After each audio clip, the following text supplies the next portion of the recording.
Ao longo da semana, você acompanhou aqui no seu jornal várias opiniões de especialistas na área de comunicação que alertam sobre os riscos, a censura e a democracia após a Polícia Federal anunciar que pretende criar um grupo para coibir as chamadas notícias falsas na internet. A nossa última entrevista da série Fake News é com o secretário executivo da Associação Brasileira de Jornalismo Investigativo, Guilherme Alpendre. Acompanhe. A gente já tem observado um certo abuso da justiça eleitoral no sentido de remover muito rapidamente tudo aquilo que é denunciado por uma parte como sendo propaganda negativa. A gente tem um projeto na internet chamado Ctrl+X que reúne ações judiciais que pedem remoção de conteúdo na internet.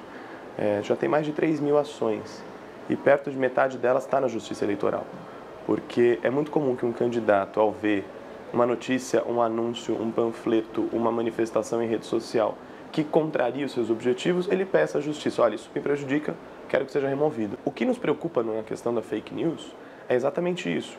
Quem vai definir o que é fake news? Num artigo de opinião, se eu discordar de você, talvez um diga que o outro está mentindo.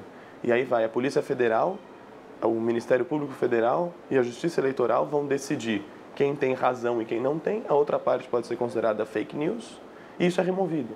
Para o jornalismo investigativo, isso é um pouco menos grave, porque a gente sempre relaciona jornalismo investigativo a grandes reportagens, normalmente veiculadas por grandes veículos reconhecidos, e esses costumam não ser alvo de decisões judiciais contrárias. Agora, o que me preocupa é o jornalismo feito por blogs independentes, por repórteres de rádios pequenas, que pode não ser aquilo que a gente chama de investigativo, essa imagem que a gente tem, mas é um jornalismo de um profundo interesse público. E eu te dou exemplos. Há casos em eleições passadas em que a Justiça Eleitoral decidiu fechar uma rádio por 48 horas inteira, desligar a rádio por 48 horas, porque considerou que a rádio estava tendendo a um candidato. Isso é um negócio gravíssimo. E isso acontece aos montes no interior.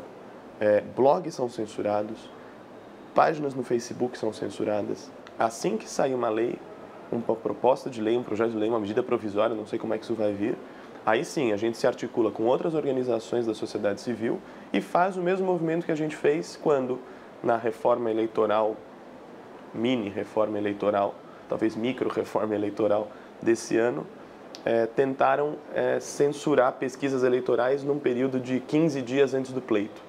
Então isso estava lá num dispositivo, e aí isso apareceu, foi descoberto por jornalistas, diversas entidades se organizaram para combater isso, isso acabou vetado antes mesmo de ser aprovado o projeto. A melhor maneira de combater fake news é com educação, porque quando uma pessoa lê uma notícia e ela desconfia daquela notícia, procura outra fonte, tenta identificar a fonte primária daquela informação, enfim, quando a pessoa lê aquilo com um senso crítico, isso facilita muitíssimo o trabalho de cada um separar o joio do trigo e faz com que a pessoa não compartilhe uma informação. A internet democratizou de forma exponencial o acesso a diferentes opiniões.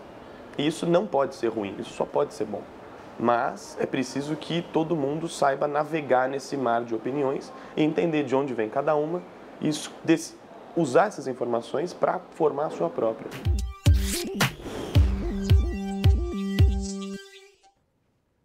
E as 6 entrevistas da série Fake News que você acompanhou ao longo da semana podem ser encontradas na íntegra nas redes sociais do seu jornal. Para isso, basta acessar facebook.com/RedeTVT e o nosso canal no YouTube, que é o youtube.com/RedeTVT.